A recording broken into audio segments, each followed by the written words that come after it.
Hey guys, welcome back to Sleeping Stone Whispers.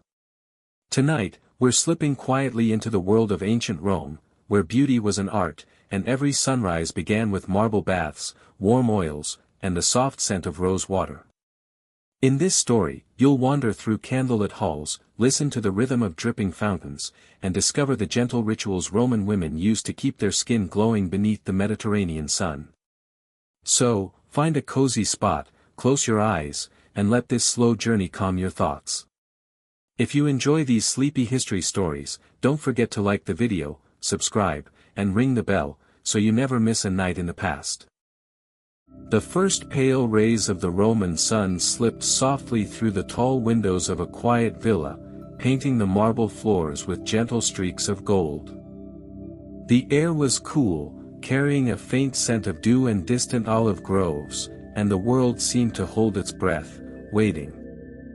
In the chambers above, a young Roman woman stirred, her silken tunic brushing lightly against her skin. She moved slowly, savoring each step across the cold, smooth marble, until she reached the bath. Water had been poured the night before, warmed gently by embers hidden beneath a terracotta brazier.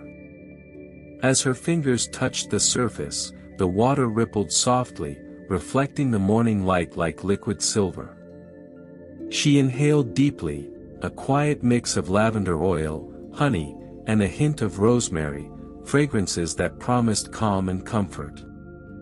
Her routine was deliberate, almost ceremonial.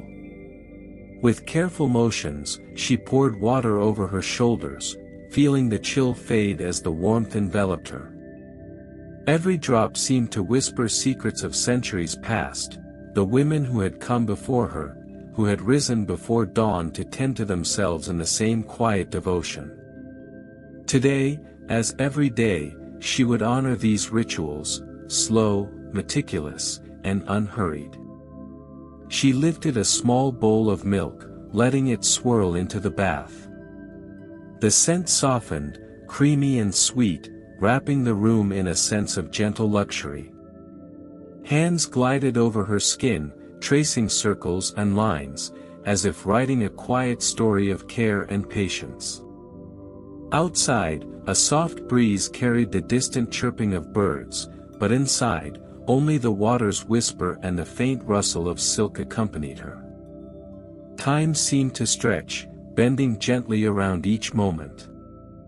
This was not a rush of activity, not a pursuit of the day's duties, it was a sanctuary of quiet, a small world where only the ritual and the senses mattered. And as she sank deeper into the bath, eyes half closed, she felt herself drifting into a calm awareness, a slow surrender to the serene rhythm of morning in the heart of Rome. Once the bath had softened her skin, she reached for the small jars of oil carefully placed along the marble edge. Olive oil, pressed from the sun-warmed groves nearby, shimmered in the morning light. A gentle squeeze into her palm, and she rubbed it slowly over her arms, shoulders, and neck, feeling her muscles unwind under her touch. Every movement was deliberate, measured, and mindful. Her fingers traced the contours of her arms, her wrists, even the backs of her hands.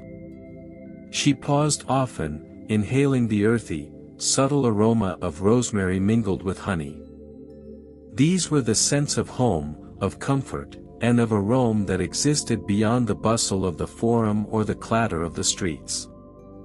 She dipped a small cloth into a mixture of ground almonds and rosewater, gently exfoliating her skin. The texture was soft, slightly gritty, like warm sand under a quiet river. As she worked, she imagined the generations of women who had followed similar routines, their lives quiet yet rich, their beauty measured not in attention, but in care and ritual. Outside, the villa's fountains trickled in time with her slow breathing. She let the water drip from her hair, letting the oils seal the skin, giving it a luminous, gentle glow. It was not vanity that guided her hands, but the quiet joy of tending to herself, of honoring the dawn with patience and calm. After the bath, she wrapped herself in a linen tunic, soft and warm against her skin. She moved to the mirrored bronze, its surface polished to perfection. Her reflection, though pale in the morning light, seemed almost luminous, a quiet testament to her patience and care. She applied delicate touches of powdered herbs to her face, subtle enhancements rather than bold statements. Kohl lined her eyes with precision, a soft, smoky shadow that reminded her of distant lands, of Alexandria, and the exotic wisdom it carried. With each brush, each gentle sweep, she felt a small connection to the countless women who had followed these same rituals for centuries.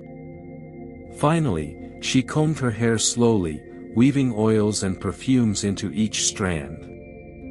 The scent of lavender lingered in the air, mingling with the golden light of the morning. She sat for a while, hands resting gently in her lap, listening to the soft sounds of her villa awakening, a servant stirring in the kitchen, birds chirping, water rippling in the fountains. And then, as the sun climbed higher, she stepped away from the mirror, ready to greet the day. But inside her, a calm persisted, the knowledge that beauty, like life, could be slow, deliberate, and utterly peaceful. The morning sun filtered through the thin curtains of the villa, softening the light into a golden haze. On the polished wooden shelves, rows of small clay and glass jars reflected the glow, each holding a different secret: petals, dried herbs, oils pressed from olives and almonds, and the sticky sweetness of honey gathered from nearby hives. A Roman woman moved slowly among them, her fingers brushing the tops of the jars as though greeting old friends. She lifted a small pot of rose petals, inhaling their delicate fragrance. The scent was light and floral, almost ethereal, mingling with the deeper, warmer smell of honey. She let a few petals fall into a bowl, crushing them gently with her fingertips until a soft, pink paste formed. Into this mixture she added a drop of jasmine oil, a touch of myrrh, and a hint of lavender, stirring carefully with a small wooden stick. Each movement was unhurried, deliberate, as if time itself had slowed within the room. The aroma grew richer, wrapping the space in a calm, soothing warmth, the kind that made the day feel endless and gentle. She dipped her fingers into the fragrant paste, rubbing it softly into the backs of her hands, the wrists, and along the collarbone. The texture was creamy, smooth, and almost comforting, like a memory pressed into skin. Outside, the villa gardens rustled in the morning breeze, the scent of herbs and earth mixing with the delicate perfumes she crafted inside. The process was quiet, meditative. She moved from jar to jar, selecting ingredients with care, layering scents that would linger on her skin through the day. Each addition, each stir, felt like a small act of reverence, not for beauty alone, but for the gentle artistry of the ritual, the patience it demanded, and the calm it left behind. Finally, she set the mixture aside in a small alabaster jar, sealing it with a soft cloth and a ribbon. The fragrance of roses and honey hovered in the air, a delicate promise of quiet moments, secret indulgences, and the slow rhythm of a Roman morning. The morning light had softened further, spilling like warm honey across the villa's marble floors. She picked up a small, delicate vial of golden oil, its surface shimmering in the gentle sunlight. A single drop fell onto her palm, warm and smooth, carrying the faint, sweet aroma of roses and lavender. She pressed her hands together slowly, letting the fragrance awaken her senses without rushing. She began with her wrists, gently rubbing the oil into her skin in small, circular motions. Each movement was deliberate, almost ritualistic, as if she were painting invisible patterns of calm onto her body. The soft scent wrapped around her, subtle yet persistent, mingling with the lingering aroma of crushed petals from the morning's preparation. Next, she traced the oil along her collarbone, shoulders, and down the sides of her neck. Her touch was careful, soothing, a slow meditation on sensation and memory. With each motion, she imagined the centuries of Roman women who had performed the same gestures, honoring their own quiet rituals of beauty. There was a sense of continuity in the air, a gentle rhythm that connected her to the past. A small fan of rose petals lay beside her, freshly plucked from the villa garden. She scattered a few across her bath mat, pressing them lightly into the oil she had just applied. The fragrance deepened, a soft chorus of honeyed sweetness and floral warmth that lingered like a whispered promise. Outside, birds called faintly, their songs blending seamlessly with the muted drip of water from the villa fountains. She paused, closing her eyes, inhaling slowly. The world seemed to shrink to the simple, perfect pleasure of scent and touch.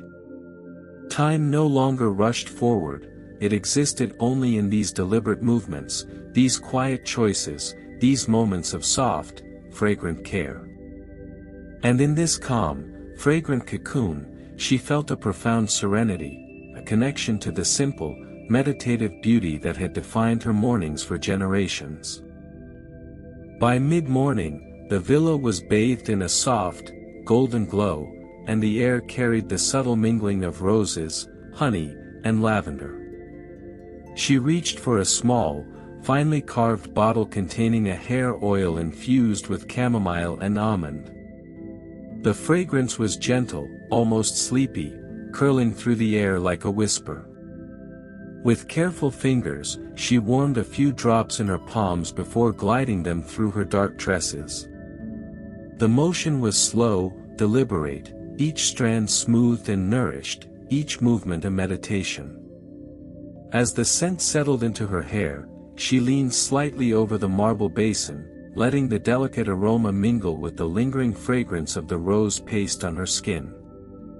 The world beyond the villa seemed distant, almost unreal, while inside, every detail of her morning ritual grounded her in calm, measured presence.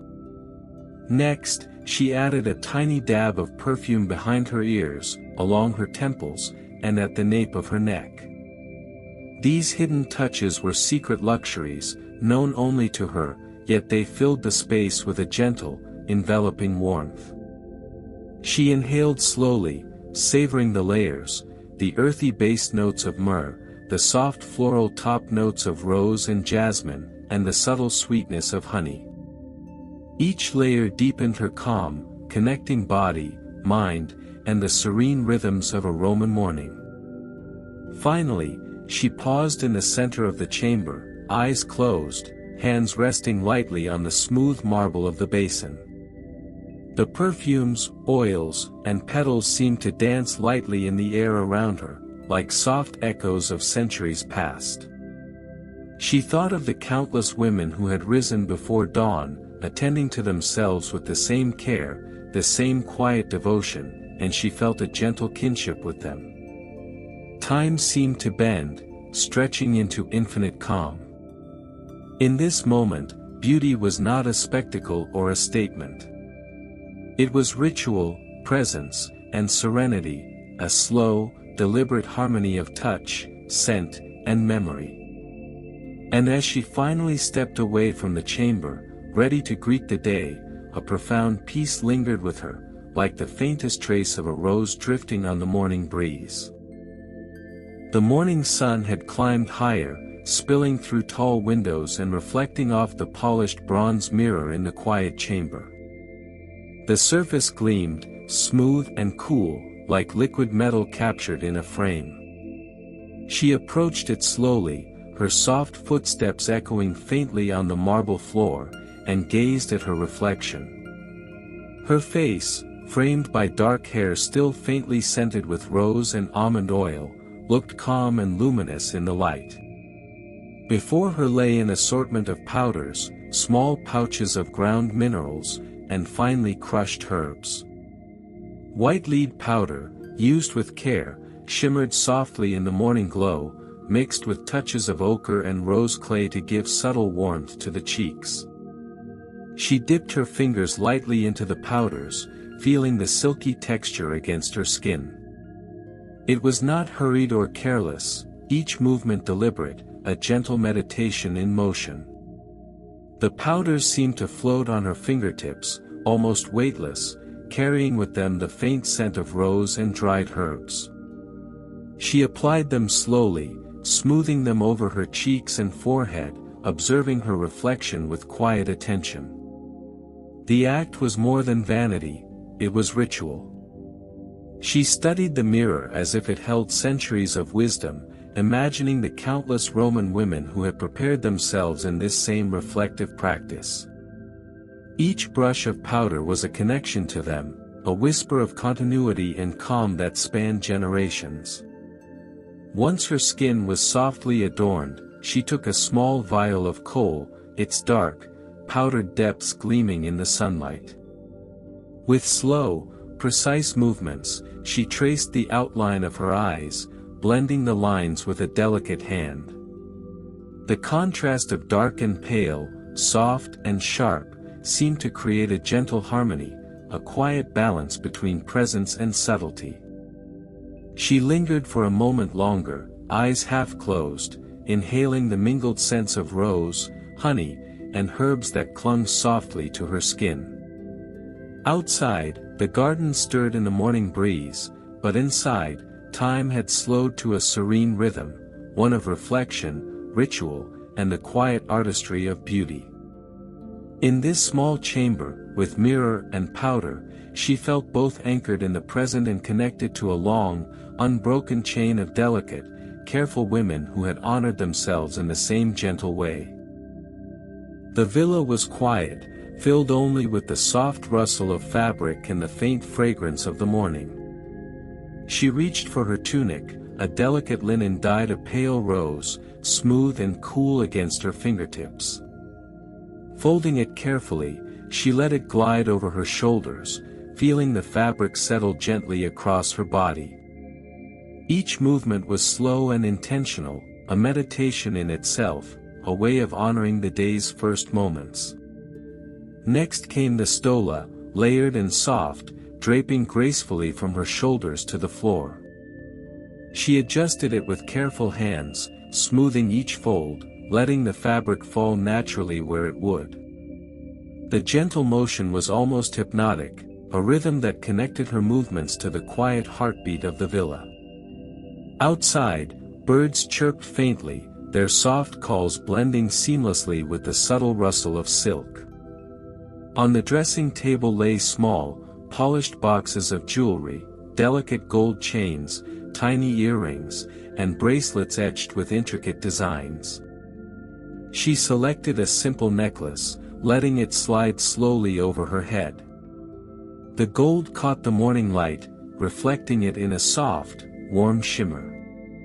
Each piece was chosen not for grandeur, but for subtle beauty, a quiet accent to the calm, deliberate ritual of the morning. She picked up a small comb, brushing her hair gently, untangling the strands with soft, careful motions.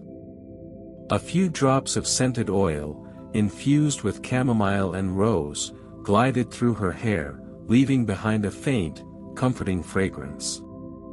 Every step, every brush, every soft click of jewelry settling into place was part of a long, unbroken tradition, a slow, meditative art of care, presence, and serenity. Finally, she stood before the bronze mirror once more. Her reflection was calm, luminous, and complete, not with flamboyance, but with the quiet grace of a morning ritual fully honored. In the mirror, she saw not only herself, but the centuries of women who had come before her, each one touching their own skin, laying a hand on their own hair, breathing in the fragrances of herbs, flowers, and honey, and moving slowly through a world that often demanded haste. In this quiet chamber, she understood a simple truth: beauty was not a display for others, but a meditation, a connection to history, and a sanctuary for the soul. And in that understanding, the villa felt alive with calm, a space where every movement, scent, and reflection was a gentle lullaby for the spirit. The morning sun had fully entered the villa, bathing the room in warm light that seemed to linger on every surface. She moved back to the dressing table, where small jars of scented oils, tiny brushes, and delicate powders waited. Each item, though simple, carried centuries of careful knowledge, a legacy of women who had performed the same slow, deliberate rituals long before her. She applied a final touch of rose-scented powder along her temples, blending it softly with her kohl-lined eyes. The subtle aroma rose into the air, mingling with the fragrance of honey and lavender still clinging to her skin.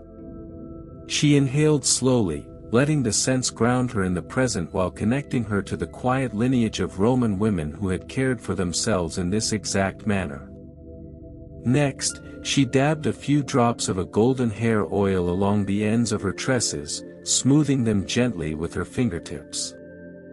Each strand caught the sunlight, glowing faintly, as if reflecting the slow rhythm of her morning. The act was not about appearance alone, it was a ritual of mindfulness, a meditation in movement, a way of honoring herself before the day began. Finally, she stood quietly, hands resting lightly on the edge of the polished bronze mirror. She looked at her reflection one last time, eyes half closed, breathing slowly and deeply. The calm, deliberate morning, the powders, the oils, the gentle layering of fabric and jewelry, had prepared her not just for the day ahead, but for a deeper sense of serenity. In that moment, beauty became an act of quiet presence, a slow rhythm of touch, scent, and thought, connecting her to centuries of women and the gentle heartbeat of Roman life. With a soft exhale, she stepped away from the mirror, leaving behind the fragrances, the powders, and the quiet ritual of adornment, carrying their calm into the rest of the villa, and into the day beyond. The echoes of marble floors, the shimmer of bronze, and the gentle scent of roses and honey lingered, a quiet memory of the slow, deliberate beauty of a Roman morning. The morning light filtered gently through the tall windows of the Roman villa, carrying with it the faint scent of the gardens outside. But today, the air seemed tinged with something different, a whisper of distant lands, of golden deserts and flowing rivers, of secrets brought from the banks of the Nile. She moved slowly toward a low table where small jars and folded cloths awaited her attention, treasures sent from Alexandria, the jewel of the East. Among them was a small amphora of milk, thick and creamy, gathered from the goats of distant lands. Its scent was soft and comforting, almost sweet, promising supple skin and quiet indulgence. She poured it carefully into the shallow marble bath, watching it swirl into the water like liquid silk. The surface shimmered, reflecting the morning sun in gentle waves, and the room seemed to pause in the calm, golden light. Next, she reached for a small jar of kohl, dark and earthy, imported from Egyptian workshops. She held it delicately, running her fingers along the smooth, finely powdered surface. This ancient pigment had been used for centuries to line the eyes, not only for beauty but to protect from sun and dust, and to honor the gaze with a subtle intensity. She set it aside for now, allowing the bath to draw warmth and calm into her body first. She crushed a few petals of rare flowers, some familiar, others exotic, mixing them with honey and the milk in the bath. The fragrance rose gently, sweet and floral with a touch of warmth from the honey. As she stepped into the bath, the water enveloped her slowly, soothing muscles and relaxing the mind. She leaned back, eyes half closed, inhaling the soft scents, feeling herself drift into the gentle rhythm of the ritual. Time moved quietly, unhurried. Each movement, pouring, stirring, touching the milk and petals, was deliberate, almost ceremonial. Outside, the faint call of birds mingled with the distant rustle of olive leaves, creating a soft, natural symphony that harmonized with the calm of the chamber. In that stillness, she felt a connection not only to Alexandria's distant shores but to the countless women who had cherished these ancient secrets, letting their slow, deliberate beauty rituals carry them into serenity. The bath had warmed her skin and relaxed her muscles, leaving a faint sheen of milk and honey that carried the delicate fragrance of distant lands. She reached for the small jar of kohl, its dark powder almost velvety between her fingers. In Alexandria, it was said that the eyes were the window to both beauty and spirit, and this humble powder had traveled across seas and deserts to honor that belief. With slow, deliberate movements, she traced the fine lines along her eyelids. The dark pigment was soft, rich, and almost weightless, emphasizing her gaze without haste or exaggeration. She paused often, inhaling the mingled scents of rose petals, honey, and the faint, earthy aroma of kohl, letting each breath guide her hands. Outside, the villa's gardens whispered in the morning breeze, but inside, only the quiet rhythm of her ritual existed. Next came the exotic oils from Alexandria, small vials of sesame, jasmine, and almond, each carrying the sun and warmth of distant lands. She warmed a few drops in her palms and rubbed them gently along her neck, shoulders, and arms. The sensation was soft and grounding, a quiet luxury that connected body and mind. Each movement was unhurried, a meditation in motion, a slow dance of touch and scent. She paused to inhale deeply, savoring the aroma of the oils mingling with the milk and petals still clinging to her skin. The chamber seemed to expand and contract with her breathing, a space suspended in golden light and fragrant calm. With every gentle sweep of oil and powder, she felt the connection to generations of women who had cherished these rituals, a lineage of slow, deliberate beauty that honored both self and tradition. Finally, she rested her hands on the marble edge of the bath, eyes half closed, letting the scents, the warmth, and the soft textures envelop her fully. In that moment, beauty was not hurried, not meant to be admired by others. It was a quiet meditation, a way to inhabit the present, and a gentle journey across time and place, from the heart of Rome to the shores of Alexandria. The soft morning light had settled over the villa, turning every surface into a warm, golden glow. She lingered in the bath a little longer, letting the milk, honey, and petals cling gently to her skin. The water reflected the light in rippling patterns, and the room felt suspended in quiet serenity, as if time itself had slowed to honor this ritual. She lifted a small alabaster jar of scented oil, its contents a delicate blend of jasmine and almond, and warmed a few drops in her palms. Slowly, she applied it to her arms and shoulders, moving in gentle circles, letting the soft aroma drift around her like a whisper. Each motion was deliberate, unhurried, a meditation on touch, scent, and presence. Outside, a light breeze rustled the olive trees, carrying faint scents of earth and flowers into the chamber. Next, she removed a few petals from the bath and pressed them lightly to her cheeks, leaving behind a subtle flush and a lingering fragrance. She glanced toward the small bronze mirror, observing her reflection through the mist of steam and golden light. Her eyes, outlined with the dark kohl, glimmered softly, her skin, touched by milk and honey, seemed luminous yet natural. It was a beauty both exotic and intimate, drawn from lands across the Mediterranean yet rooted firmly in her quiet Roman morning. Finally, she rose from the bath, letting the water drip slowly from her hair, and wrapped herself in a linen tunic scented faintly with lavender.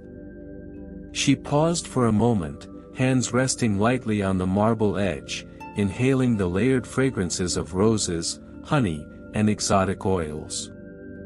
In that stillness, she felt a profound calm, a connection to centuries of women who had performed these same rituals, a quiet, unbroken lineage of mindful care, presence, and gentle beauty. Stepping from the bath, she carried the serenity of Alexandria with her, the warmth of milk, the softness of petals, and the distant whispers of Egyptian secrets lingering like a gentle echo. Beauty, she realized, was not in haste or spectacle, but in the quiet devotion to oneself, the soft layering of scent, touch, and reflection, a slow journey across time, place, and memory. The villa gardens were quiet in the early morning, the sun spilling a soft, golden light over rows of lavender, rosemary, and violet leaves. Each plant shimmered with dew, tiny droplets catching the light like scattered jewels. She stepped lightly along the stone paths, inhaling the gentle fragrance of the garden, a mixture of earth, herb, and faint floral sweetness that promised calm and serenity. With careful hands, she reached for the first sprig of rosemary, plucking it gently and feeling the rough texture of its leaves between her fingers. Nearby, lavender swayed softly in the breeze, releasing its calming aroma into the air. She bent to gather a small bundle, mindful not to disturb the delicate balance of the garden, savoring the soft rustle of leaves and the subtle perfume that clung to her skin. Small baskets were laid beside her, each labeled carefully, petals for fragrance, leaves for oils, roots for scrubs. She moved from one to the next with a deliberate rhythm, selecting ingredients with care, letting her fingers brush over the soft surfaces and rough edges alike. The act of gathering was almost meditative, a slow conversation between hand, eye, and the natural world around her. She paused to crush a few petals in her palm, inhaling the scent deeply. The fragrance was soft, lingering, a gentle reminder of the quiet luxury that nature provided. As she worked, she imagined the generations of Roman women who had risen early to tend their gardens, preparing herbs and flowers for baths, oils, and powders, a lineage of patience and care stretching back through centuries. By the time she finished her morning harvest, the baskets were filled with a soft mosaic of colors and scents, the deep green of rosemary, the pale purple of lavender, the rosy blush of petals, and the golden hue of chamomile flowers. Each element promised calm, nourishment, and the gentle artistry of Roman beauty rituals. She inhaled one last time, letting the scents mingle and settle, carrying the serenity of the garden with her into the villa's quiet chambers. Back in the quiet chamber of the villa, she laid out the herbs and flowers she had gathered in the morning. The baskets spilled over with lavender, rosemary, violet leaves, chamomile, and rose petals, each releasing a soft, calming fragrance that mingled in the warm, sunlit room. She moved slowly, selecting each element with care, as if each decision mattered more than the passage of time itself. A small mortar and pestle rested on the marble counter. She began with the rosemary, grinding the leaves gently, releasing their earthy scent. Next, she added crushed lavender and violet petals, mixing the textures together with a soft, circular motion.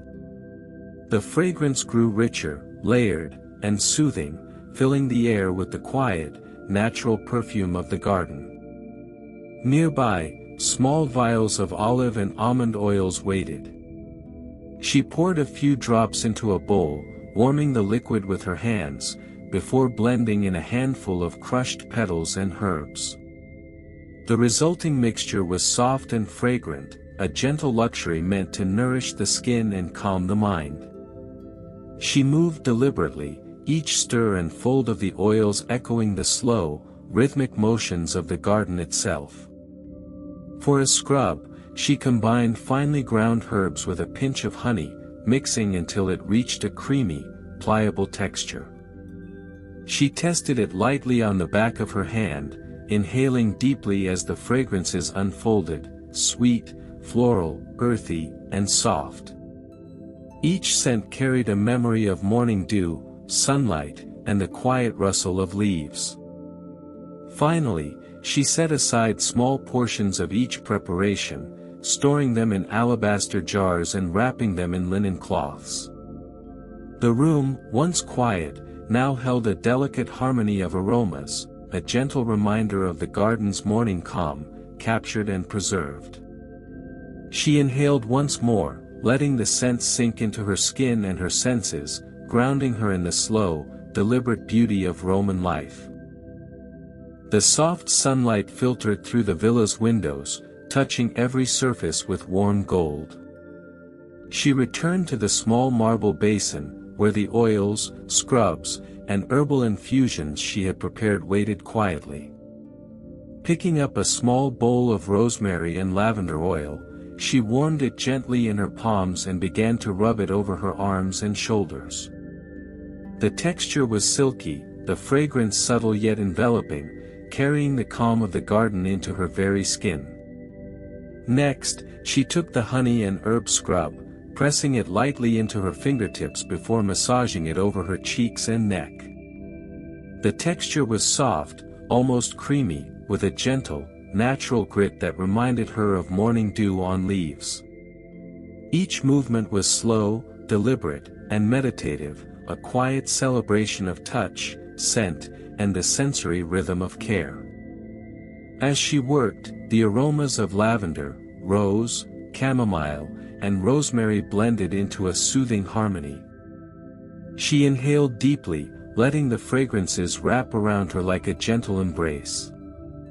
Outside, the rustle of olive trees and the faint singing of birds mirrored the calm within, creating a quiet symphony of natural serenity.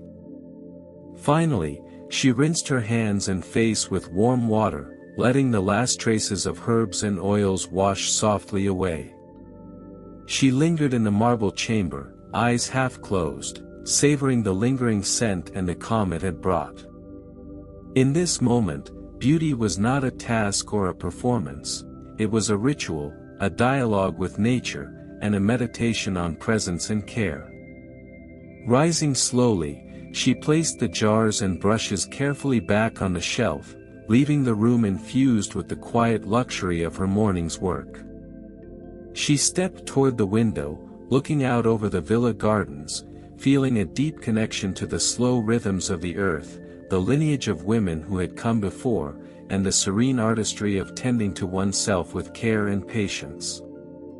In that calm, every leaf, petal, and drop of oil was a whisper of timeless beauty, soft, gentle, and everlasting. The city was still quiet when she arrived at the baths. A faint mist lingered above the streets, rising from the warm springs beneath Rome itself. As she stepped through the tall marble archway, the air changed, soft, humid, scented faintly with oil and stone. The gentle echo of water dripping through the vast hall greeted her like an old friend. Inside, the light was golden and muted. Steam drifted lazily between pillars carved with vines and laurels. The sound of moving water filled the air, gentle ripples, the low hum of pouring basins, and the quiet splash of footsteps against smooth stone. It was not noise, but rhythm, a steady heartbeat of calm that wrapped around every visitor who entered. She walked slowly toward the warm pool, her linen robe trailing behind her. The floor beneath her feet was cool and damp, the scent of mineral water mingling with traces of rose oil and eucalyptus leaves floating at the edges. Around her, women spoke softly, their voices weaving in and out of the soft echoes like wind in tall grass. Their words were slow, unhurried, fragments of daily life, the weather, the harvest, a child's laughter, all softened by the warmth of the bathhouse. She stepped carefully into the pool, the water embracing her with a gentle sigh. The warmth seeped into her skin, soothing the muscles and quieting her thoughts. The surface shimmered in the lamplight, and for a moment, she simply floated, weightless, listening to the low hum of the room. Every sense was alive but unhurried, the soft caress of water, the faint perfume of oils, the muted laughter echoing through the arches. It was a place not just of cleansing, but of release, where the mind could drift like steam and the world outside could fade into stillness. She leaned back against the smooth marble edge, eyes half closed, and breathed in deeply. The baths whispered with memory, of centuries of women who had sat in these same pools, speaking softly, breathing slowly, feeling the water cradle them in quiet ritual. The air grew warmer as she moved deeper into the bath complex. The marble beneath her bare feet shifted from cool to comfortably heated, the warmth seeping up through her skin with each step. Ahead, mist drifted through the air in delicate ribbons, swirling around the light that filtered from high-arched windows. It was as if she were walking through a cloud made of sunlight and breath. The caldarium, the hot chamber, awaited first. Steam rose thickly from the water, filling the room with a soft haze that shimmered in the lamplight. The scent of eucalyptus and laurel leaves floated on the air, sharp and soothing all at once. She stepped into the pool slowly, first her toes, then her legs, until the warmth wrapped around her like silk. The heat was deep, heavy, and comforting. She could hear the faint hiss of steam meeting cool marble, the soft dripping from bronze pipes overhead, the occasional exhale of someone relaxing nearby. The sound was rhythmic, almost hypnotic. Every breath she took drew in warmth and let go of thought. For a few long moments, there was nothing but the slow pulse of water, heat, and stillness. When she finally rose, her skin glowed with moisture, her hair damp from the mist. She moved next into the tepidarium, the warm room, gentler, quieter, and bathed in a softer golden light. The air here carried the faint aroma of olive oil and rose petals, and the marble walls seemed to hum with residual heat. She sank into a shallow pool and closed her eyes, tracing her fingers across the surface. The water rippled, sending soft circles of light dancing up the ceiling. In this chamber, time had no direction. The sounds of laughter and conversation from other rooms reached her as muffled echoes, blending with the distant rhythm of flowing water. The world beyond the bathhouse walls felt like a memory fading into mist.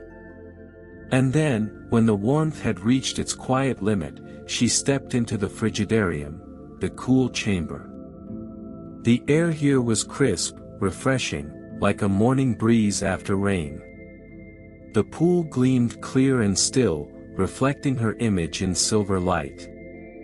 She hesitated for a moment, then slipped into the cold water, gasping softly as the chill kissed her skin. It awakened her senses, not harshly, but tenderly, reminding her that calm, too, could be found in contrast. The water closed around her in silence. For a moment, all she could feel was her heartbeat, slow and steady beneath the surface. When she emerged, droplets ran down her arms, glistening like tiny pearls in the lamplight. She wrapped herself in a linen cloth, warmth returning in slow waves as she breathed deeply and listened once more to the distant hum of the baths. Each chamber, hot, warm, and cool, felt like a verse in a poem of stillness, written in steam and water. And as she walked back toward the outer hall, her steps were lighter, her thoughts quieter. The baths had done what they were meant to do, cleanse not only the body but the noise of the mind. The warmth followed her as she stepped into the last chamber of the baths, a resting room where air hung still and golden, scented faintly with oil, sandalwood, and fading steam. Lamps flickered along the walls, their flames swaying gently in the quiet air, casting soft waves of light over reclining couches draped in linen. The hum of conversation was barely audible, slow, drowsy tones mingled with the sound of distant dripping water. She found a place near a low marble table where small dishes of figs and dates waited. A servant passed silently, pouring warm spiced wine into small bronze cups. The aroma was rich, honey, cinnamon, and something faintly floral. She accepted it with a nod, her fingers tracing the smooth rim of the cup before taking a slow sip. The warmth spread through her chest like sunlight sinking into water. Around her, the other women reclined, wrapped in soft fabrics, their voices gentle, their laughter unhurried. They spoke of gardens and dreams, of perfumes and poems, of small things that filled their quiet lives. In the baths, every person seemed equal, stripped of titles, ornaments, and the weight of the world outside. There was only the soft echo of human warmth, shared in the rhythm of stillness.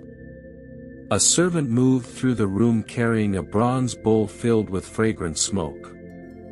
She watched as the wisps curled and drifted through the lamplight, sandalwood, perhaps, or myrrh. The scent wove through the air like a lullaby, softening thought and deepening calm. She closed her eyes, breathing it in, feeling the world slow to a whisper. In that moment, she realized that the baths were not merely a place to cleanse the body, but to wash away noise, the endless chatter of the city, the weight of expectation, the restlessness of mind. Here, within walls of marble and mist, she could hear herself again, her heartbeat, her breath, her thoughts, unhurried and unbroken. When she finally rose to leave, her movements were light, her skin softly perfumed by oil and steam. The corridors glowed with the last light of afternoon, and beyond the archway, Rome stretched out in shimmering calm. She paused once, looking back at the quiet hall. The baths still whispered, not words, but sensations, warmth, water, serenity. As she stepped into the open air, a cool breeze brushed her face, carrying the faintest echo of sandalwood and steam. And she thought, with a small smile, that true beauty was not in adornment, but in these moments of stillness, where one's soul could finally breathe. Morning sunlight filtered through the villa's open windows, stirring the air with a hint of orange blossom and sea salt. On a polished marble table lay small alabaster jars and slender glass vials, each holding a treasure from far-off lands, a drop of myrrh from Arabia, rose oil from Persia, cinnamon from the East. Together they formed a quiet map of the empire, traced not in ink but in scent. She moved slowly between them, lifting one vessel after another, uncorking each with care. A whisper of fragrance filled the air, warm, resinous, floral, faintly smoky. Each scent seemed to tell a story of distance and desire. The myrrh smelled of sun-baked earth and temples carved from stone. The rose oil was tender and nostalgic, soft as a memory of a summer that never ended. The cinnamon was bold and comforting, its sweetness deep and lingering. On a bronze tray, she poured a few drops of oil and began to mix them with a smooth wooden rod. The motion was slow and circular, unhurried, and the fragrances blended like colors dissolving into one another. As she worked, she could almost hear the routes from which they had come, the rustle of desert caravans, the hum of ships crossing the blue Mediterranean, the quiet bargaining in crowded markets beneath distant suns. When the blend was ready, she dipped a linen strip into the golden liquid and brushed it along her wrist. The scent bloomed softly, warmed by her pulse. It was gentle but steady, the kind of fragrance that did not announce itself, only lingered close, like a secret meant for the heart. She sat by the window then, letting the light touch her skin, her eyes half closed as she inhaled the layered perfume. For the Romans, scent was more than beauty, it was memory, emotion, a language without words. A single breath could carry a person home, or across the world, or back to the quiet comfort of morning baths and still gardens. As she watched the sunlight play across the jars, she thought of the people who had gathered these ingredients, the traders, the distillers, the women who had mixed them centuries before. Each drop was history made fragrant, a silent story that drifted from hand to hand, from empire to soul. The narrow street of Via Sacra wound through the heart of Rome like a living artery. The air was thick with sound and scent, vendors calling out their wares, olives sizzling in pans, freshly baked bread still steaming in baskets. Yet amid all that earthly aroma, there was one fragrance that rose above the rest, delicate, mysterious, magnetic. It drifted from a small stone shop tucked beneath an archway. Above the door hung a sign shaped like a small amphora, carved from cedar wood and darkened by time. Inside worked Lucius Varro, one of the most respected perfumers in the city. To the Romans, he was not merely a tradesman but an artist, a man who captured eternity in scent. The woman stepped into the dimly lit space, and immediately the cool air enveloped her. A bronze lamp burned quietly in the corner, its smoke curling like a ghost's breath. The walls were lined with shelves of clay jars, each labeled in careful script, nardus, spikenard, balsamum, rosa, crocus. Near the back, Varro stood over a low table, grinding something in a small marble mortar. His hands were steady, his movements deliberate, almost reverent. He looked up, smiled faintly, and nodded. "You come seeking beauty," he said softly, "but true beauty must be mixed, not found." She approached, intrigued by his words. The table before him was scattered with petals, roots, and resin lumps that caught the light like amber. There were tools of his art, bronze spoons, beeswax candles, and delicate glass tubes filled with pale oils. "What are you making?" she asked. "Patrician's blend," he replied. "For the wife of a senator. She desires a scent that speaks of both grace and power, a difficult marriage." He crushed a few more petals beneath the pestle. A faint sweetness filled the air, cut by the sharpness of something earthy and resinous. Then he added a droplet of oil, stirred, and leaned forward to inhale. His eyes closed as though listening to a melody only he could hear. "Perfume," he murmured, "is not about flowers. It's about memory. Every scent must hold a story." He gestured toward a row of jars. "That one is cedar from Lebanon, strength. That, myrrh from Arabia, sorrow. Rose from Cyrene, devotion. Mix them together," he smiled, "and you have the story of a Roman woman." The visitor listened, entranced, as he moved with the calm rhythm of ritual. The pestle turned. The oil shimmered. The air thickened with fragrance, each layer unfolding slowly like silk. He poured a few drops onto a small bronze dish and held it out to her. "Smell." She bent forward, and the scent unfurled, deep, warm, and haunting.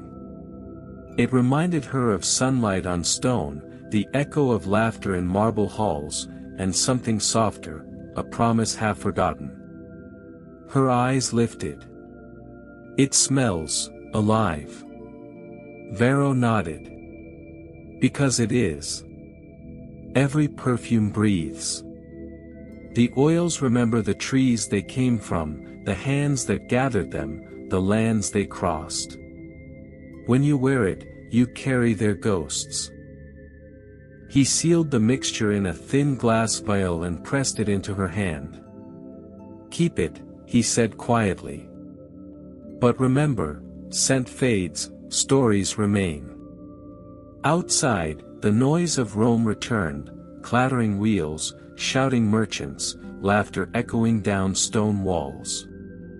Yet the woman walked as though in a dream, carrying with her a vial that held not just perfume, but time itself. The sun was setting when she returned home. The city had begun to cool, and the air was touched with that soft gold that falls over Rome at dusk, when marble turns honey-colored and shadows stretch long and gentle. Her sandals whispered against the path as she walked through the villa garden. Cypress trees lined the way, their tall silhouettes swaying slightly in the evening breeze. She paused beside the fountain, where water whispered over stone. From her sleeve, she drew out the small vial, the perfume crafted by Lucius Varro. The glass caught the dying light, scattering tiny suns across her palm. For a long moment, she simply held it there, uncertain. Then, slowly, she opened it.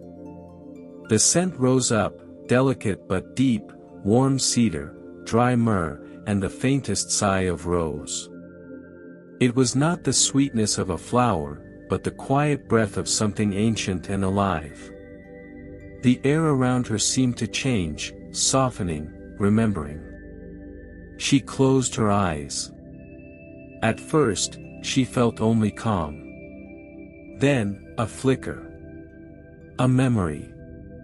A voice. A laugh. It was faint, like sound underwater, but it was there. She saw a courtyard bathed in summer light. She saw a young man standing beside her, the same one who once pressed a rose into her hand before leaving for the borderlands, where legions guarded the empire's edge. His scent had always been cedar and dust, the warmth of sunlight on armor. Her breath caught. The scent swirled again, deeper now, and the memory sharpened. She felt the texture of his tunic, rough linen against her fingertips. She heard the low murmur of his voice as he promised to return. But time had stolen him, as time steals everything. She opened her eyes. The garden shimmered with twilight. The perfume lingered in the air, sweet and solemn. Scent, she realized, was not merely fragrance. It was remembrance. It was the way the past reached out, gently, quietly, through something as small as breath. A servant approached to light the lamps. Their flames flickered softly in the darkening air, reflecting in her eyes. She smiled faintly and whispered to herself. Perhaps this is what Varro meant. Perfume doesn't fade. It just changes shape. She held the vial close for a final moment, then placed it beside her window, where the night air could carry its ghost through the villa. As the first stars appeared above the rooftops, she sat silently, breathing the scent that remembered, and letting her memories settle into stillness. Dawn crept gently over the hills of Rome, painting the rooftops in pale gold. The city was still half asleep, but the villa of Domitia Lucilla was already stirring. Servants moved silently along marble corridors, their sandals brushing against cool stone, carrying baskets of herbs and petals still wet with dew. At the far edge of her estate, beyond a gate wrapped in vines, lay a garden that few had ever seen. It was known only among the inner circle of noble women, the Garden of Shadows. It was not a place of sunlight and laughter. It was a place of secrets. The air there was thick with fragrance, heavy, intoxicating, almost too sweet. Rows of plants stretched out in careful order, lavender and thyme, yes, but also stranger things, dark blossoms that opened only at night, vines with silver leaves that glimmered faintly under the morning light. Each plant, it was said, had its purpose. Some to heal, some to beautify, and some, whispered rumors said, to destroy. The woman walked slowly through the rows, her hand grazing the soft petals. The soil was warm beneath her sandals. The air hummed with bees, their wings catching the sun like tiny sparks.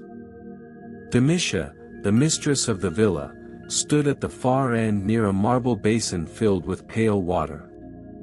Her gown shimmered like silk dust, and her eyes, sharp and dark, followed every movement with quiet calculation. "You've come to see the heart of beauty," she said, her voice low and melodic. "But beauty, my dear, is not born in temples or baths. It is grown here, among roots and thorns." She gestured toward a cluster of dark blue flowers with long, slender stems. "Belladonna," she said. "A drop of its essence will make your eyes wide and luminous. Roman women use it to seem more divine." The woman looked closer. The blossoms were breathtaking, deep as twilight. But beneath the petals, the leaves trembled, slick with morning dew. Demisha smiled faintly. "Of course, too much of it blinds." The air stirred. A faint scent of crushed petals rose between them, sweet, sharp, dangerous. As they walked deeper, the plants seemed to lean toward them, as if listening. Some leaves brushed their robes softly. Others dripped with thick sap that glittered like honey but smelled faintly metallic. Demisha stopped beside a tall urn. Inside floated white blossoms steeped in oil. "Every noblewoman in Rome owes her beauty to gardens like this," she said. "To the quiet work of women who learn which flowers charm, and which destroy." Her tone was neither proud nor afraid, only certain, like one speaking truth. The visitor shivered slightly, though the morning was warm. The garden seemed to hum with something unseen, not malice, but power. Demisha turned, her fingers brushing the petals of a rose so dark it seemed almost black. "Remember this," she said softly. "In Rome, beauty is not innocent. It is a weapon." The breeze lifted, carrying the mingled scents of honey, soil, and shadow. The marble basin rippled once, as if something beneath the surface had stirred. And for a moment, the garden itself seemed to breathe. The day grew warmer as the sun rose higher over the villa. In the garden's still heart, the scents deepened, jasmine turning sweeter, mint turning sharp, the faint bitterness of crushed leaves lingering in the air. The marble walls that enclosed the garden of shadows seemed to hold the heat like breath. Demisha led her guest into a small pavilion shaded by vines. On a low stone table lay bowls of petals, powders, and oils, glimmering faintly like treasure. Beside them stood a bronze mirror polished to such clarity that it caught the sunlight and threw it across the pavilion like a flame. "Every Roman woman," Demisha began softly, "believes beauty comes from what she sees in this." She touched the mirror's edge. "But real beauty," she continued, "is born here." Her fingers rested on the bowls before her. She picked up a sprig of rosemary, rubbing it gently between her palms. "This," she said, "for purity. It clears the skin and sharpens the mind." The air filled with its clean, crisp scent. Then she took a few petals of red poppy and let them fall into the same bowl. "This one," she whispered, "for allure. Just enough to color the lips, to warm the cheeks." She reached next for a small vial sealed with wax. Its contents shimmered faintly gold.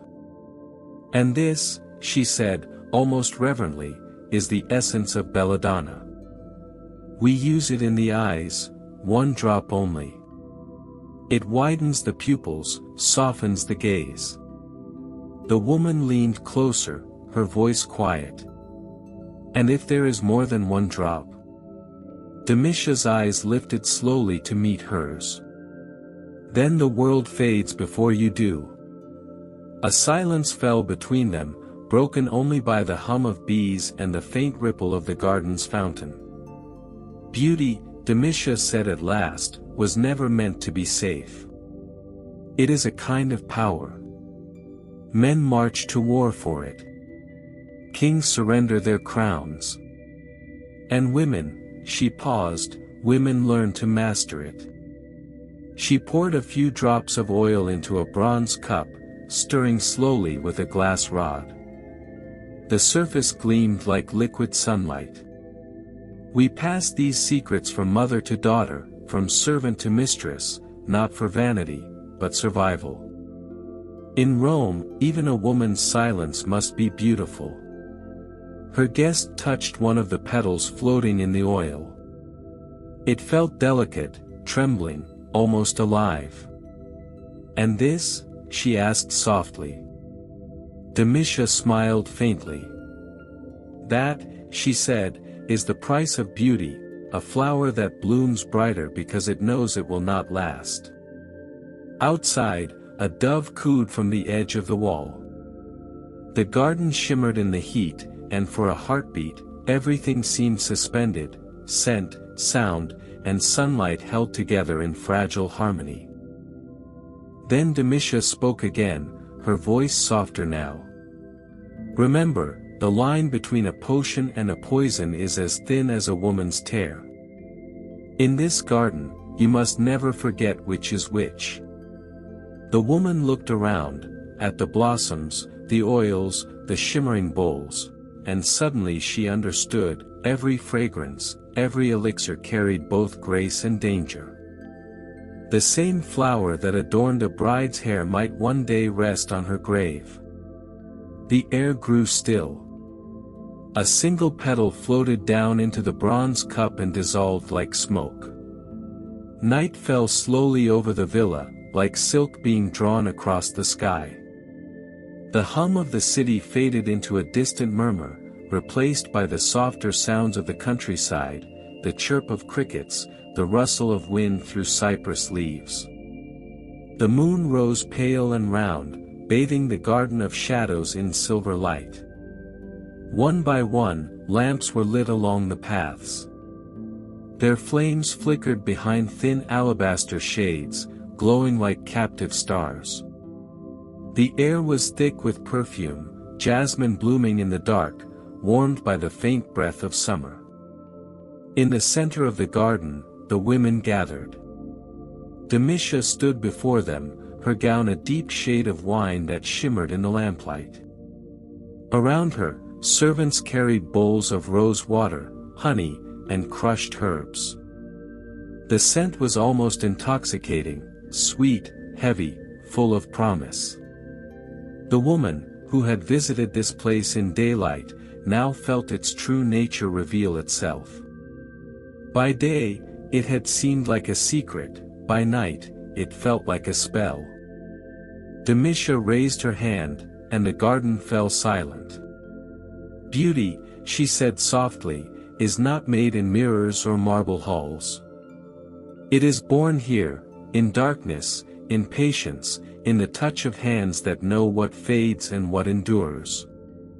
She dipped her fingers into the bowl of rose water, then let a few drops fall onto the soil. The water glimmered faintly in the moonlight. For the earth that gives, she whispered. Then she took a small vial from her belt, the same one filled with belladonna oil, and placed a single drop into another bowl. The scent that rose was strange, haunting, impossible to describe, half sweet, half bitter. For the shadows that teach, she murmured. The women around her did the same, each offering something, petals, a lock of hair, a drop of perfume, a whisper of prayer. Their voices joined in a low hum, like the echo of distant waves. The visitor closed her eyes. She felt the air move around her, warm and fragrant, alive. It was as though the garden itself was breathing, drawing in every scent, every sound, every secret. The vines rustled softly. The blossoms quivered. The fountain shimmered with reflections that looked almost like faces, watching, remembering. Then, slowly, Demisha began to sing. It was not a song of joy or sorrow, but of balance, the kind that drifts through centuries, never quite belonging to time. Her voice was low, steady, and strangely comforting. When the song ended, the women dipped their hands into the bowls and brushed the perfumed water across their faces. The scent lingered, sweet, earthy, alive, as though the night had kissed them. Demisha turned to her guest and said quietly, "Now you carry the garden within you. Wherever you go, its shadow will follow. Not as fear, but as memory." The woman nodded, unsure whether she felt blessed or bound. The lamps flickered once more, and a soft wind stirred the petals at their feet. Far above, the moonlight trembled against the leaves, and the garden seemed to exhale, as though satisfied. Morning light filtered through thin curtains of linen. It fell across the mosaic floors of her villa in slow-moving patterns, golden and soft.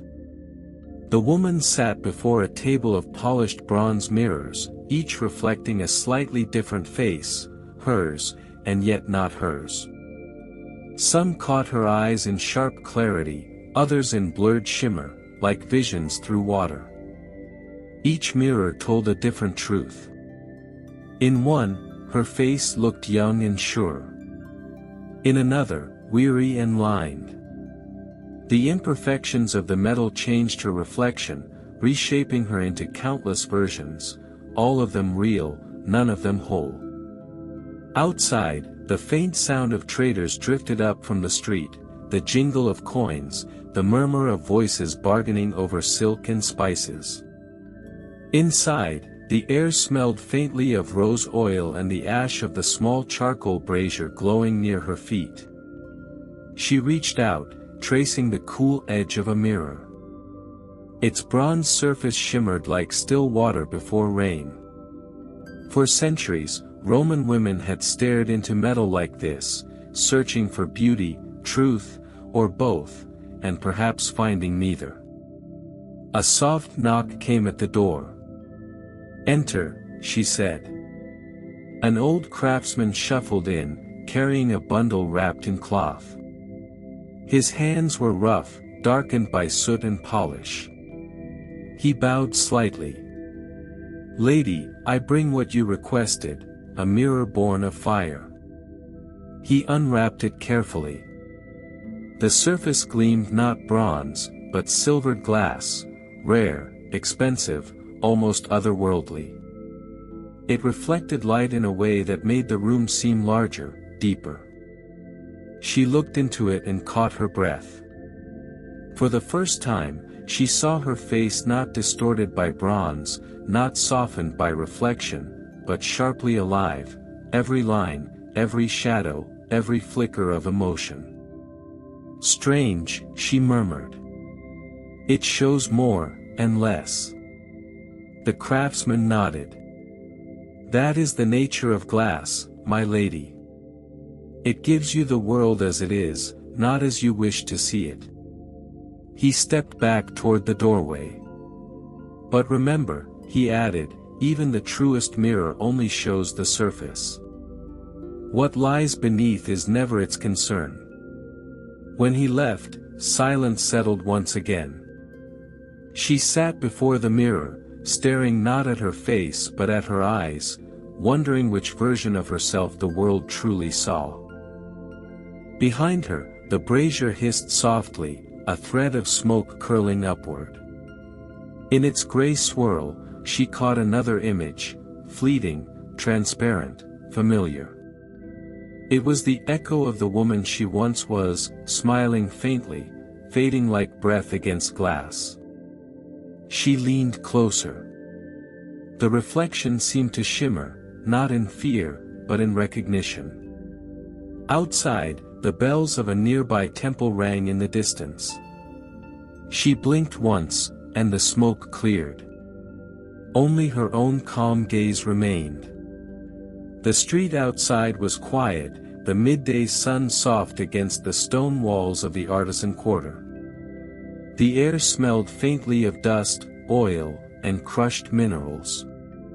She followed the narrow alleyways until she reached a small workshop tucked between two larger buildings, its windows shaded with linen cloth to keep the sunlight from fading the delicate pigments inside. Inside, the air was thick with color. Bowls of powdered minerals lined the shelves, deep reds from cinnabar, soft pinks from crushed coral, and whites as pale as marble, all waiting to be mixed into creams and pastes. A faint scent of beeswax and almond oil lingered in the corners, warm and comforting. An old artisan looked up from his workbench and nodded. His fingers were stained with pigments, and the fine dust clung to his hair and sleeves. "Welcome, my lady," he said softly. "These are the colors of Rome.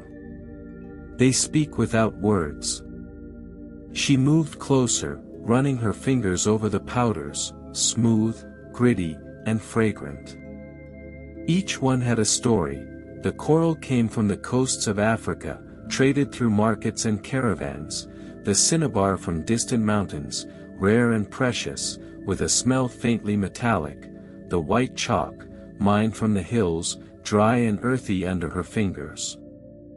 The artisan mixed a small amount of pigment into a bowl of almond oil, stirring slowly. The mixture shimmered softly, glowing under the filtered light. "See how it moves," he said.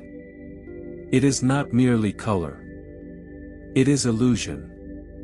A face painted carefully can seem younger, stronger, wiser, even kinder. It can hide sorrow, disguise fatigue, create power where none exists." She inhaled the faint fragrance, mineral and oil blending into something warm and slightly sweet. "And yet," she murmured, "it is only a mask." "Perhaps," the artisan replied, "but masks can protect. Masks can command. Masks can endure when the truth cannot." He spread a thin layer of pigment across her forearm. The color was soft and warm, clinging to her skin like a whisper. She flexed her hand and watched how the light changed it, deepening, fading, alive with subtle motion. The illusion was perfect, yet she could feel the texture beneath, her skin, real and unyielding, beneath the crafted veil. Outside, the faint sounds of the city, merchants calling, carts rolling over stone, reminded her that life continued beyond the quiet of the workshop. Inside, colors and powders seemed to exist in a timeless bubble, a world where beauty, power, and survival intertwined in the softest, most precise hands. The artisan set the brush down and smiled faintly. "Every Roman woman must learn this truth," he said. "That beauty is not only what is seen, but what is controlled, carefully, deliberately, and always with awareness of its power." She left the workshop slowly, carrying a small bundle of pigments and oils. The sun was lower now, gilding the roofs with soft orange light. She walked through the quiet streets, the colors pressed close to her chest. In the warm, late afternoon air, she realized that Roman beauty was more than scent, more than mirrors, more than baths. It was art, illusion, and careful survival intertwined, delicate as smoke and fleeting as breath. The villa was quiet when she returned. Evening shadows stretched across the marble floors, soft and long.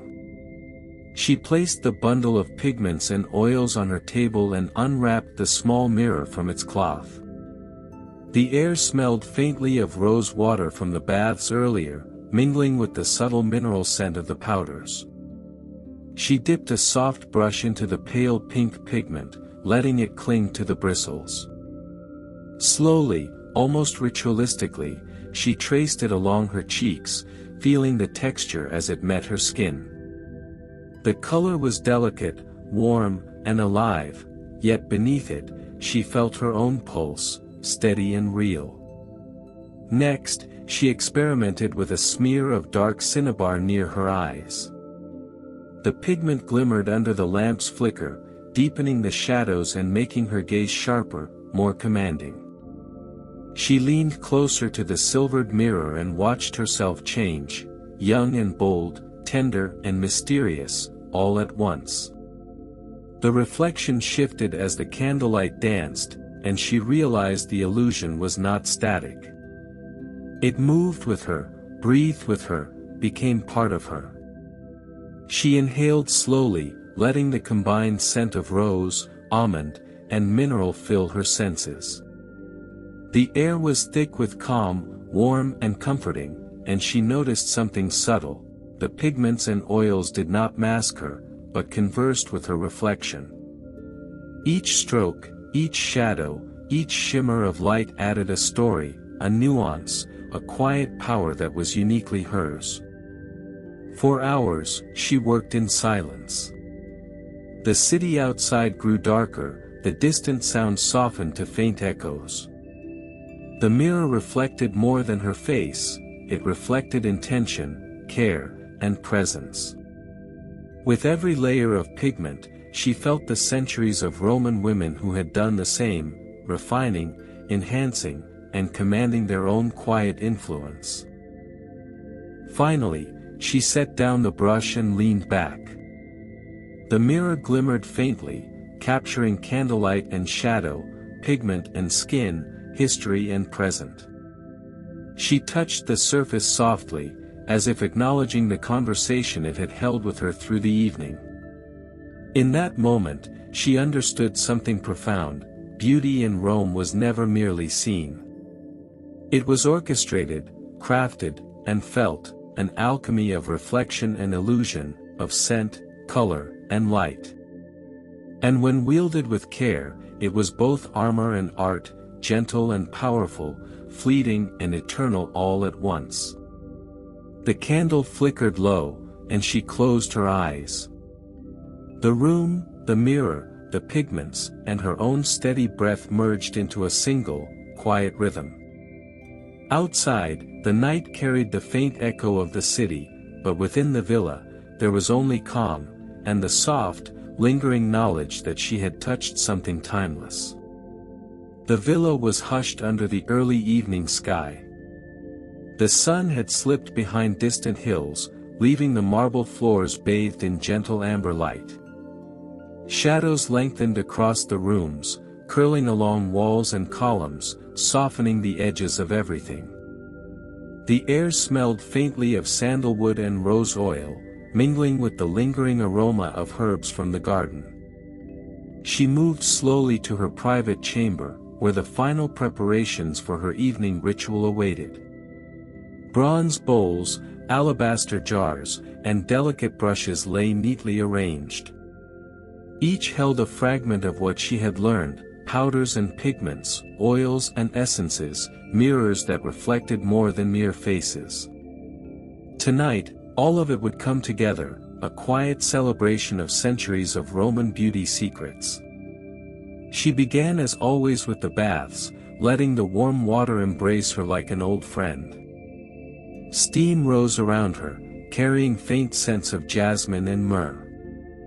The gentle drip of water from the fountain echoed softly against the marble walls. She closed her eyes and let the warmth wash away the day, the city outside, the weight of thought.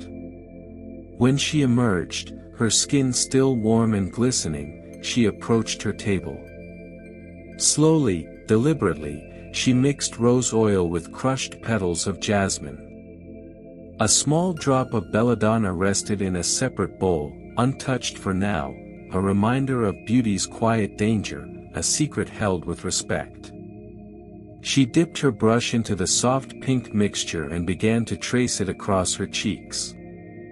With each stroke, she reflected on the journey she had taken, the baths that whispered calm, the perfumes that carried memory, the secret gardens that taught the balance of power and fragility, and the mirrors that revealed both truth and illusion. Every scent, color, and shadow she applied was a conversation with the past, a homage to the countless women who had learned these arts before her. She leaned closer to the silvered mirror, watching her reflection shift with the candlelight. The pigments glowed softly, the oils shimmered, and her eyes, wide, luminous, and thoughtful, stared back at her. It was a quiet revelation: beauty was never only outward. It lived in patience, in care, in the delicate rhythm of ritual and remembrance. At last, she reached for the belladonna drop, holding it lightly above her eyes. But she paused, inhaling the faint scent of the mixture she had created. She let the drop rest in the small bowl, untouched. Tonight, she understood that sometimes, the restraint itself was the most beautiful choice of all. The final part of her ritual was simple. She seated herself by the open window, the warm night air brushing her skin, carrying the soft chorus of distant voices, rustling leaves, and the faint glimmer of torchlight from the streets below. She closed her eyes, breathing in the mingled scents of oils, flowers, and marble, and felt the stillness settle into her bones. For a long, quiet moment, there was nothing but calm. The lessons of the baths, gardens, mirrors, and perfumes wrapped around her like a gentle cloak. She was both teacher and student, observer and participant, living proof of a tradition that celebrated beauty, patience, and the careful art of memory. And under the Roman sky, the last flickers of candlelight reflected in the mirror, shimmering like tiny stars, a quiet, eternal witness to the ritual of a woman, and the centuries of secrets she now carried with her. The villa grew quieter as night deepened. Outside, the city had surrendered to darkness, only the faint glow of distant lamps and the occasional clatter of a late cart reached the villa walls. Inside, shadows stretched long across the marble floors, softening the edges of furniture and statues alike. She moved to the inner garden, where Demisha had arranged the final ritual. The garden was bathed in silver moonlight, petals trembling on dark stems, their fragrance richer now in the cool night air. Bowls of rose water, crushed herbs, and oils waited on low stone pedestals, each one gleaming faintly in the lamplight. Demisha approached, her presence calm but commanding. "Tonight," she said softly, "we honor what we have learned. Beauty is more than color or scent. It is memory, patience, and understanding. It is what endures when all else fades."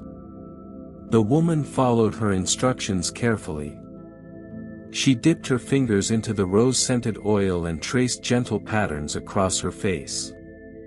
Each stroke felt deliberate, meditative, a silent conversation with centuries of women who had performed these same rituals. Demisha handed her a small bronze mirror, worn smooth by time. "Look," she said. "Not at what is visible, but at what is revealed." The reflection shimmered in the candlelight. She saw not only her own face but hints of the past, echoes of baths and gardens, the perfume workshops, the quiet manipulation of powders and pigments. Every memory layered itself softly into the present, a tapestry woven from scent, color, and ritual.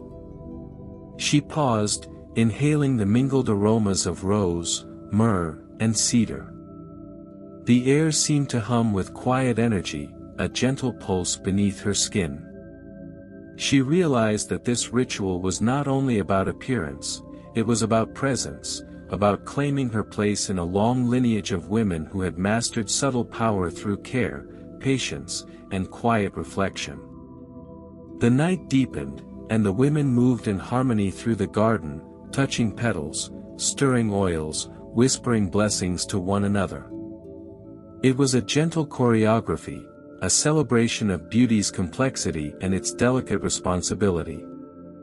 She closed her eyes, letting the scents, shadows, and moonlight fill her senses. In that perfect stillness, she understood that the final ritual was not about transformation, but about acknowledgement, of self, of tradition, and of the quiet strength carried in every deliberate gesture. And as she opened her eyes, the garden seemed to exhale in unison with her, petals quivering, shadows lengthening, and the moonlight reflecting softly off every surface. For a single moment, the world felt suspended, perfect in its stillness, as though the essence of Roman beauty itself had gathered around her and whispered, "Remember, beauty is not fleeting. It is lived." The villa was silent now, except for the soft rustle of leaves in the inner garden and the distant murmur of the city at night. Moonlight spilled across marble floors and stone paths, casting a serene glow that seemed to linger in every corner. She stood in the center of the garden, surrounded by the traces of her evening ritual, bowls of rose water, crushed petals, oils, and powders, each one carefully placed. The air was thick with the mingling scents of jasmine, myrrh, and sandalwood, forming a quiet symphony that seemed to speak directly to memory and thought. Demisha approached, her steps silent on the stone. She placed a gentle hand on the woman's shoulder. "It is complete," she whispered. "Not because it changes what you see, but because it changes how you carry yourself." The woman looked around at the garden, the mirrors, the scattered petals and oils. Every object, every scent, every reflection felt alive, echoing centuries of women who had walked these same paths and performed the same careful acts of care and intention. She realized that beauty was never superficial, it was deliberate, meditative, and, most importantly, remembered. She picked up the small bronze mirror, holding it up to her face. The candlelight and moonlight combined, reflecting her image with warmth and subtle depth. She saw her eyes wide and luminous, her skin softly glowing with the traces of pigments and oils. And yet, beneath it all, she felt the strength of her own pulse, steady and enduring. Carefully, she placed the mirror back on the stone pedestal. One by one, she touched the petals of the flowers, the surface of the bowls, the jars of oils, a final acknowledgement of the rituals, the knowledge, and the silent women who had come before her. Then she exhaled, slowly and fully, letting the air carry away tension, doubt, and the weight of thought. The garden seemed to respond in kind, petals trembling softly, shadows stretching gently, the scent of flowers lingering like a whispered lullaby. She stepped back to the center of the villa, lifting her face to the moon. In that quiet moment, she understood, the baths, the perfumes, the mirrors, and the gardens had all been lessons in patience, observation, and reverence. Beauty was not fleeting, it was intentional, reflective, and eternal in the smallest, most mindful details. The night embraced her. Every scent, every shadow, every soft shimmer of candlelight merged into one calm, perfect stillness. And as she closed her eyes, the last thought that touched her mind was simple and profound. To carry beauty is to carry memory, care, and presence, and to do so is to honor life itself. The villa, the garden, the mirrors, and the perfumes, all seemed to breathe one last gentle sigh. The story of Roman beauty had been told, quietly, deliberately, and it would linger, like a fragrance, long after the night had passed.